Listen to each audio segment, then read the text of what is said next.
I'm perfect just the way I am. The person who rejects a change negatively experiences loss. In most cases, it is a loss of a potential. This person never recognizes they can be better. As human beings, we like change as long as we don't have to do anything. How do we respond to change? We watch things happen. We let things happen. We ask what happened. We defy what happens, or we can make things happen. The average person doesn't respond to change. They react to it. In this regard, we're talking about a negative attitude towards change.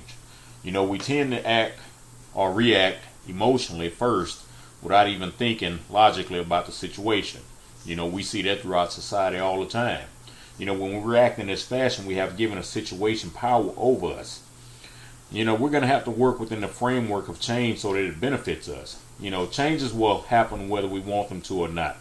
There's no such thing as standing still. We're either moving forward with change or we're moving backward because of change. There's no such thing as standing still. We can embrace change and adapt, or we can reject it and get left behind. We can ignore change, but that doesn't stop it from happening. When we refuse to embrace change, we're saying that we're happy living in the yesterday. How many times have we heard about the good old days?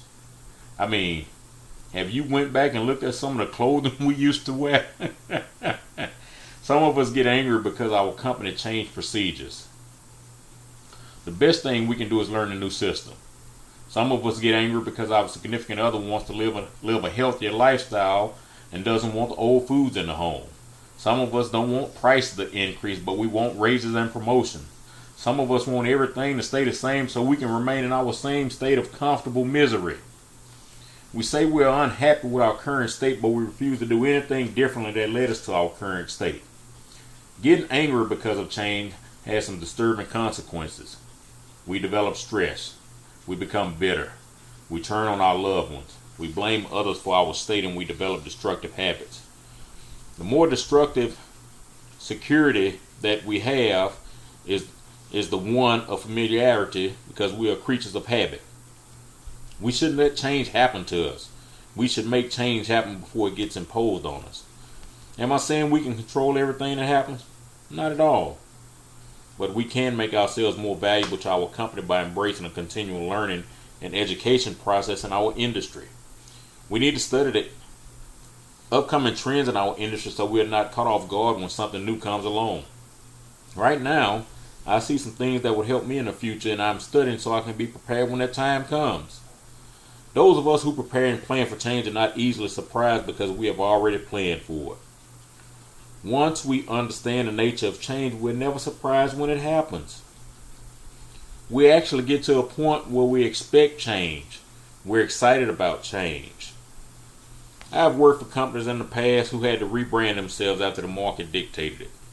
But before they got to that point, they were stagnant and experienced a substantial loss of clients. One of the problems or challenges we face is we are not willing to let go of what is not working in order to pursue something better. A good life is always, always, always a threat to a greater life. If we look at nature, we have 4 seasons of change. If we look at our children, they don't remain infants. When we look at our pets, they don't remain puppies. Life has a process of change in everything we do. Each year, deciduous trees lose their leaves and go into a dormant state to prepare for next season's changes. Our vehicles need to oil change every 3,000 to 4,000 miles. Each day we need to change clothes. You get the idea, don't you? Change is constant, so we must embrace it.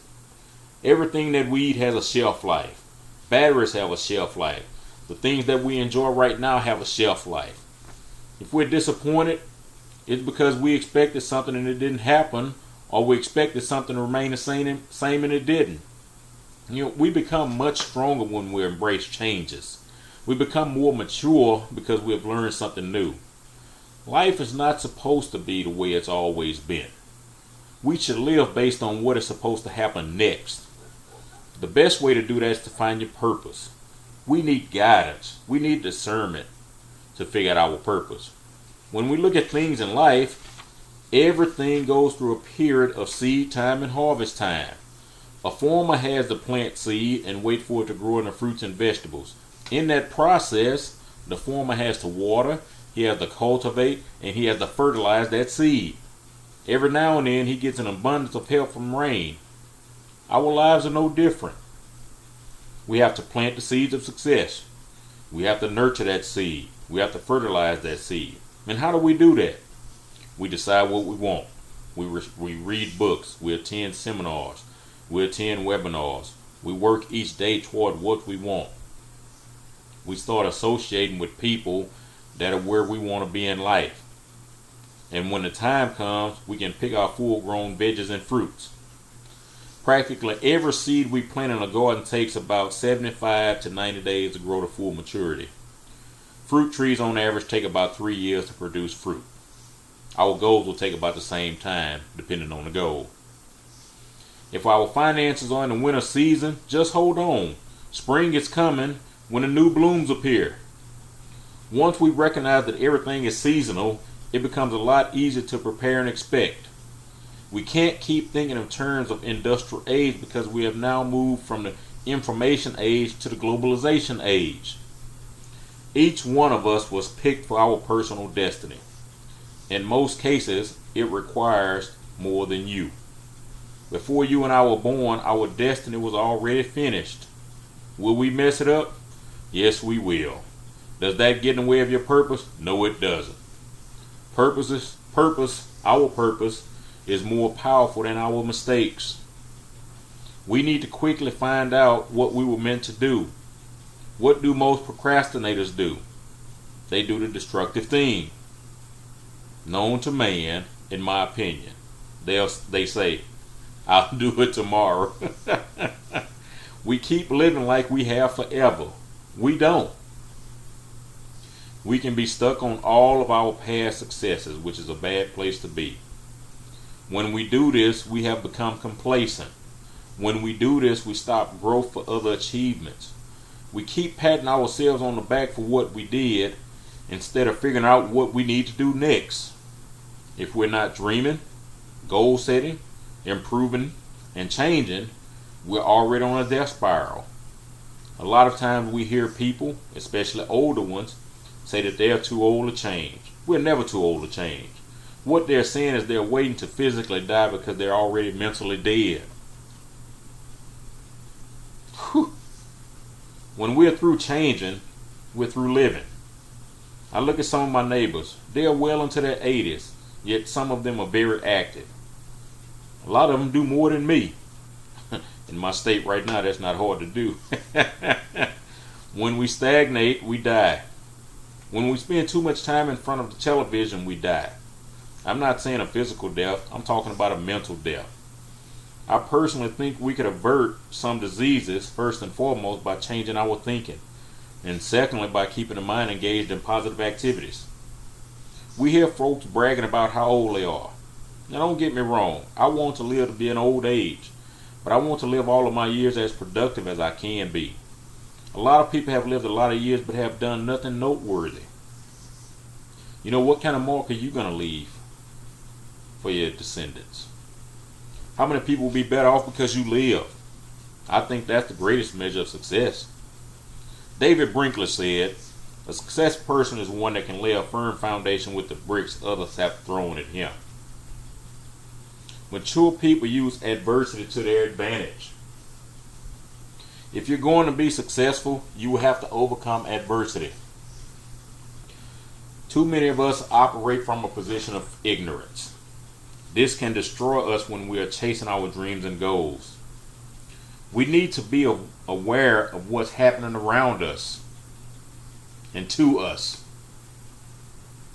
We need to be aware of the people around us.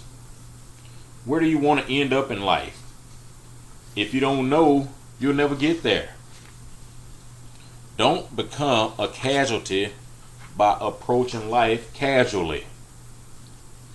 A lot of times we have failed in our pursuits because of our associations and friendships. If we're struggling with damaging habits, if we think about it, It was probably a friend who introduced us to that habit. I mean, I learned where babies came from walking home from school when I was in elementary with one of the guys that went to school with me. You know, what are you doing right now that is taking you away from your goals? What should you be doing that you aren't? If we don't want others to impose their destructive habits on us, we should make certain that we don't impose destructive habits on others. A bad environment and bad habits can destroy our purpose. Is your current path productive or unproductive? Is it destructive? The way you can determine that is to ask yourself, am I headed in the direction of my dreams and goals? Let me repeat that. Am I headed in the direction of my dreams and goals? Are you totally satisfied with your current path? Is the path taking you towards your purpose? If not, what is taking you off course? You know, ships are safe in the harbor, but that's not what ships were meant for. Are the things you're spending time on contributing to your purpose? Don't let a crisis thrust you into action. Get started before a crisis hits. You know, have you committed to spending your time with others who are in pursuit of their purpose, visions, and goals? We need to be like ship captains and airplane pilots. Throughout the entire trip, they have to make course corrections several times. Without course corrections, they're going to end up somewhere else. We have to learn to use our creative genius and see the future in our mind first. Leaders prepare for change. They create change. They interpret change. They plan change. They prepare for change. They are inspired by change. They grow through change. They benefit from change. And they exist for change. They don't listen for hope and change. Where do you fit in that scenario? If we refuse to change, here's how our life will be. We will always be led by others. Our decisions will always be made for us. Our needs will be made on other people's terms. We will never learn to think for ourselves. Our irresponsibility does have consequences.